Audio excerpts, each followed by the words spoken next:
اعوذ بالله من الشیطان الرجیم. بسم الله الرحمن الرحیم. دا غسل چې څوک ورکوي نو د غسل لپاره به دا چل کوو چې دا غسل نه پس لازمي نه دی چې سړی د غسل والا ولامبي، غاسل صاحب دی ولامبي، بالکل دا لازمي نه ده. خو دومره ده چې که بالفرض سسلي کې راغلي نو ابو وینځي، که جامو ماسټي کې ابو وینځي، او ښه خبر دا چې ولامبي دا لکه فرض نه دی، نه واجب دی. حکومي العمل نو ښایي که ټیم وي نو ودې لامبلي. پوه شوې جي؟ نو احتیاط ته کوي ښه جي. د دې ډېر لوی ثواب دی چې دا شریعت باندې عمل کوي ښه جي.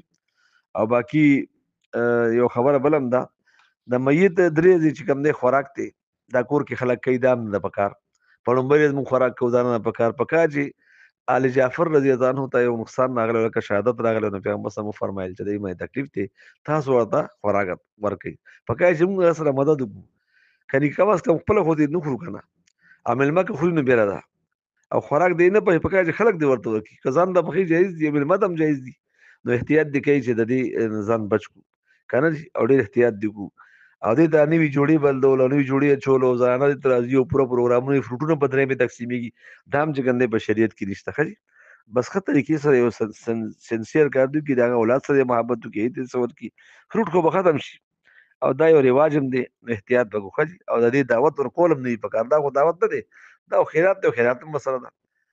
د مرحوم چې کوم دی چې کوم ختم کېږي دا یې خپله وکړي، په پردو دې نه کوي. که په پردو باندې کوي بیا چاړي چاړي ني هغې خوراک چوشي، بیا دا ختم ثواب ختم شي.